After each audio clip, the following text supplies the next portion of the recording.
berjalannya kasus dugaan mega korupsi yang menjerat suami Sandra Dewi, muncul sebuah kabar yang menyebutkan jika Denny Sumargo pernah berpacaran dengan Sandra Dewi dan ditinggal menikah. Lantas, seperti apakah respon Denny Sumargo mengenai hal tersebut? Dan seperti apa klarifikasi Densu perihal kabar jika dirinya sempat terlibat kerjasama dalam suatu bisnis dengan Sandra Dewi?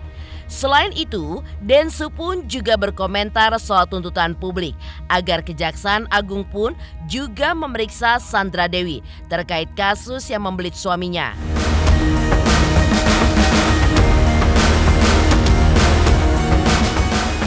Tak hanya itu saja, benarkah pula Harvey Mois pun selain dijerat pasal tindak pidana korupsi, ia pun juga terjerat pasal tindak pidana pencucian uang dengan ancaman hukuman penjara maksimal 20 tahun. Pemirsa, bersama Intens Investigasi, kami hadirkan kabar terkini, terpercaya, dan teraktual. Tetapi sebelumnya, jangan lupa untuk like, subscribe, dan juga share channel YouTube ini.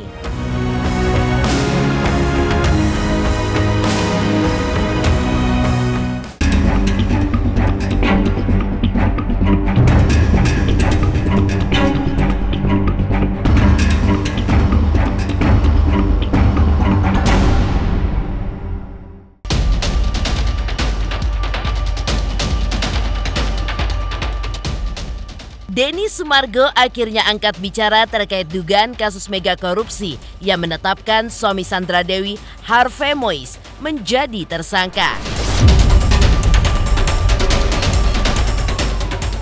Seiring gemparnya kasus tersebut di ranah publik, Densu pun mengaku agak kesal lantaran dirinya pun ramai dikabarkan sempat berpacaran dengan Sandra Dewi. Ia pun lantas membantah kabar tersebut. Lantaran hubungannya dengan Sandra ketika itu hanyalah sebatas teman saja. Karena itulah, demi menjaga perasaan Sandra Dewi dan juga keluarganya, ia pun memilih untuk tidak mengomentari kasus hukum yang menjerat Harvey Mois. Selain itu, ia pun juga tidak bermaksud untuk membela Sandra Dewi dan juga keluarga di tengah proses hukum kasus tersebut.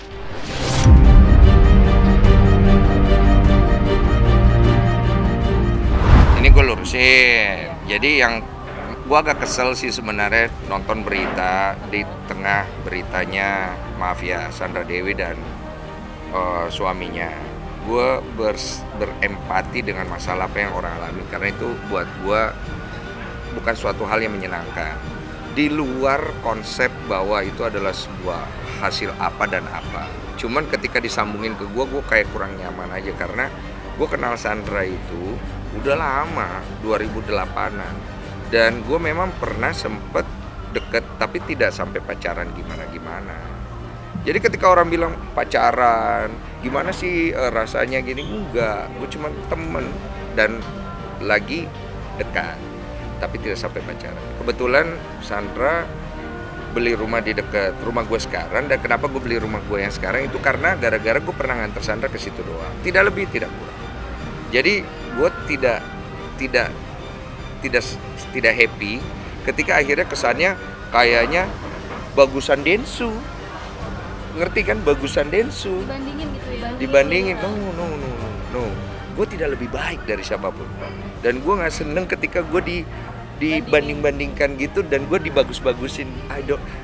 Gue gak mau. Gue tetap mau jaga perasaan orang. Biar bagaimanapun buruknya ininya netizen, tetap gue gak mau nyakiti perasaan orang itu, gak mau.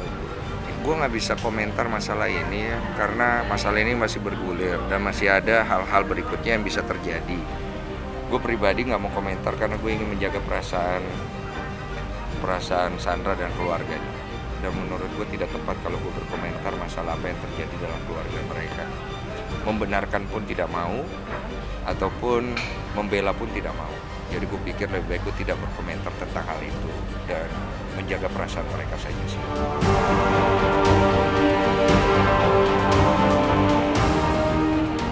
Di tengah proses hukum kasus mega korupsi yang sedang berjalan, belakangan ini pun juga muncul desakan dari publik agar Kejaksaan Agung turut memeriksa Sandra Dewi yang diduga ikut menikmati hasil korupsi yang dilakukan oleh suaminya.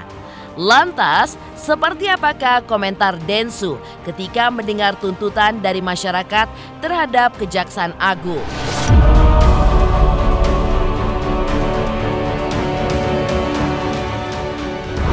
Ini hal yang matematis banget. Kalau dalam sosial media pasti orang akan banyak menyayangkan dan kemudian orang akan menunggu dan mengikuti berita itu, dan pastinya masyarakat akan berkomentar macam-macam, apalagi berbicara tentang sesuatu yang diperoleh dari sesuatu yang tidak legal gitu kan. Tapi kan belum terbukti juga, cuma orang kan udah nggak ngelihat ke arah itu udah terbukti atau tidak, tapi dengan sendirinya orang udah beranggapan bahwa seperti ini.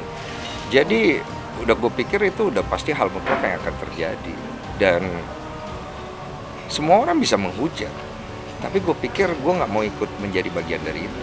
Apa yang terjadi sekarang tidak bisa kemudian 100% menyatakan Sandra, suaminya dan keluarganya orang jahat. It's not fair. Tapi apa yang terjadi itu ditunggu hasilnya, kalau memang benarkah dugaan itu dan pertanggungjawabannya seperti apa. Kan sekarang belum jelas, masih panas aja beritanya gitu. Dan gue nggak mau bagian daripada ikut menzolimi atau ikut apa tentang apa yang terjadi kepada Sandra dan keluarga. Nggak mau. Ya gede, dan pasti banyak orang yang menyayangkan, dan pertanggungjawabannya juga besar. Dan biarlah orang yang mengalami itu berusaha menyelesaikannya, dan gue nggak mau menjadi orang yang ikut menambah beban aja dengan komentar gue.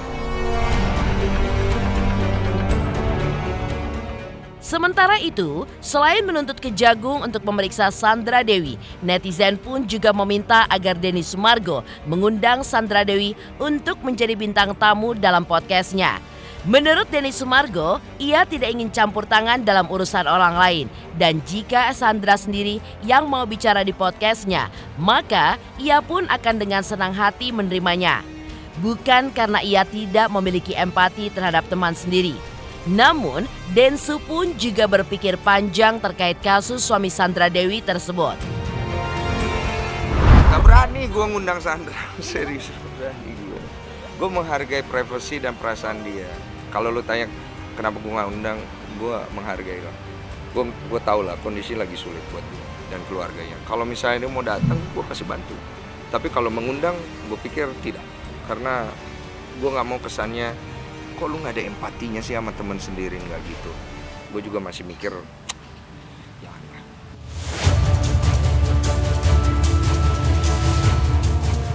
Tidak hanya itu saja, Denny Sumargo rupanya juga merasa terganggu ketika muncul kabar jika ia ada kontrak kerjasama dengan Sandra Dewi yang kabarnya tidak dilanjutkan lagi bersamaan dengan munculnya kasus mega korupsi ini. Lantas, seperti apakah pesan yang diberikan Denny Sumargo untuk Sandra Dewi dan juga keluarganya?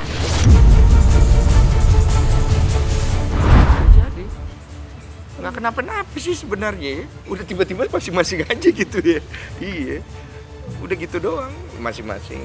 Yang terbaik pasti itu udah standar lah.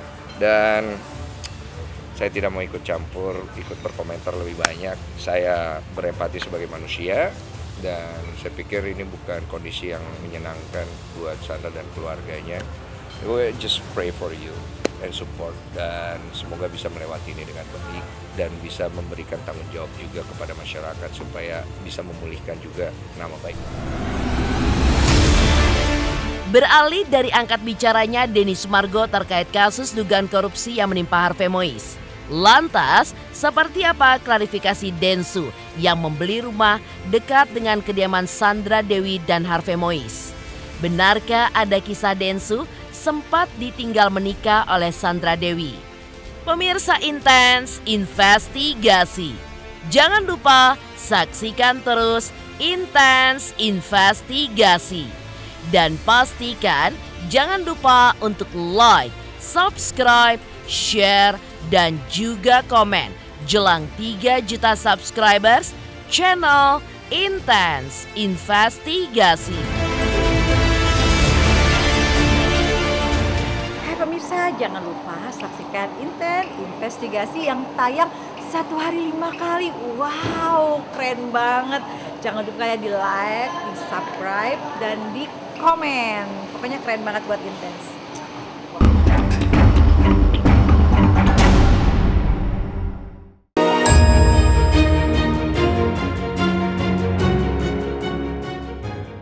Nama suami Sandra Dewi yang tersangkut kasus mega korupsi komoditas timah membuat Densu pun buru-buru mengklarifikasi soal dirinya membeli rumah dekat kediaman Sandra Dewi. Ya, setelah pemberitaan tersebut ramai di sosial media, Densu pun juga menampik kabar dirinya berpacaran dan ditinggal menikah oleh Sandra Dewi. Selain itu, Densu pun juga menuturkan jika ia membeli rumah dekat kediaman Sandra Dewi lantaran mendapatkan saran dari Sandra jika rumah di kawasan itu pun memiliki nilai investasi yang bagus. Enggak, gue nggak ditinggal nikah sama Sandra, ada aja lu. Bukan, jadi gue beli rumah itu bukan karena mau nikah sama Sandra, bukan. Gue waktu beli rumah itu, gue lagi deket sama Sandra, dia beli rumah deket situ, gue yang nganter. Terus dia saranin, di sini bagus buat investasi, makanya gue beli rumah itu. Bukan setelah gue beli rumah itu, gue ditinggal nikah sama Sandra, bukan gitu. Habis itu dia punya hidup dia, gue punya hidup gue gitu. Dan tidak ada hubungan, kesannya kayak, nah sekarang kan nggak ada gitu-gitu. Sandra punya jalannya, gue punya jalannya, udah nggak kesannya kayak gue dicampakkan apalah, kagak ada begitu nggak ada.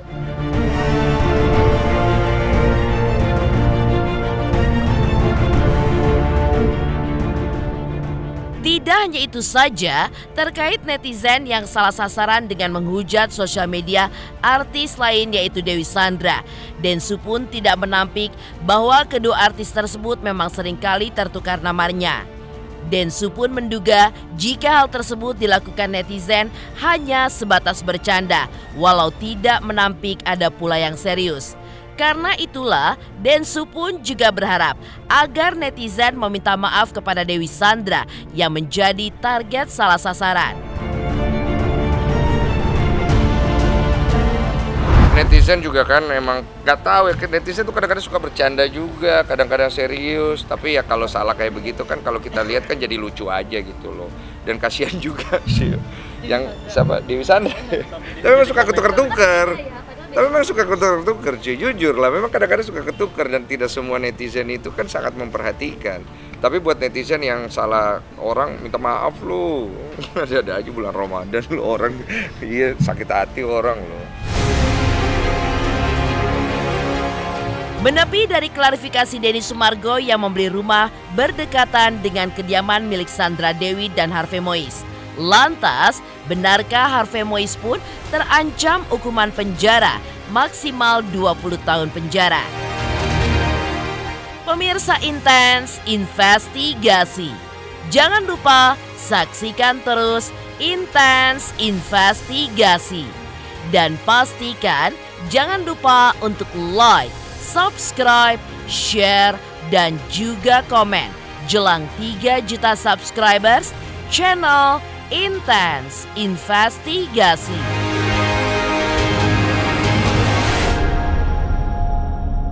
Halo, aku Judika. Jangan lupa saksikan Intens Investigasi 5 kali dalam sehari hanya di YouTube Intens.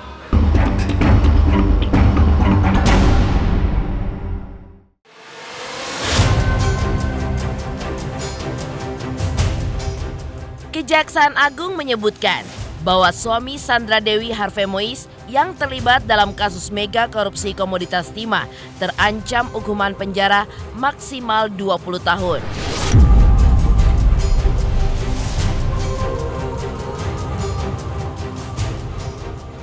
Ya, hal itu pun dikatakan Kepala Pusat Penerangan Hukum Kejaksaan Agung, Ketut Sumedana, setelah Kejagung menyita 2 kendaraan mewah milik Harvey dan juga uang cash 71 miliar rupiah serta sejumlah logam mulia. Tak hanya itu, Kejagung pun juga telah memblokir semua rekening Harvey Mois dan berjanji akan mengejar harta Harvey yang ada di luar negeri.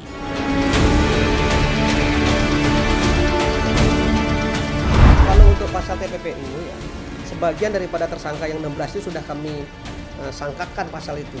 Ya, sebagiannya masih kita pelajari dulu ya, karena kan kita lihat konstruksi hukum dari perkara ini. Apakah layak enggak yang bersangkutan dikenakan pasal itu? Kita lihat peristiwa hukumnya, fakta hukumnya seperti apa, bukti-bukti yang mendukung seperti apa. Kalau bukti yang mendukung ya pasti kita labeli di samping undang-undang tindak pidana korupsi juga undang-undang pencucian uang itu udah pasti. Kalau lihat pasal yang disangkakan itu pasal 2 pasal 3 itu 20 tahun maksimal. Sekali lagi siapapun yang terlibat dalam proses ini ya akan yang terlibat ya, yang membuat terang suatu perkara pasti akan diproses. Pemirsa Intens Investigasi, jangan lupa saksikan terus Intens Investigasi. Dan pastikan jangan lupa untuk like, subscribe, share, dan juga komen. Jelang 3 juta subscribers, channel Intens Investigasi.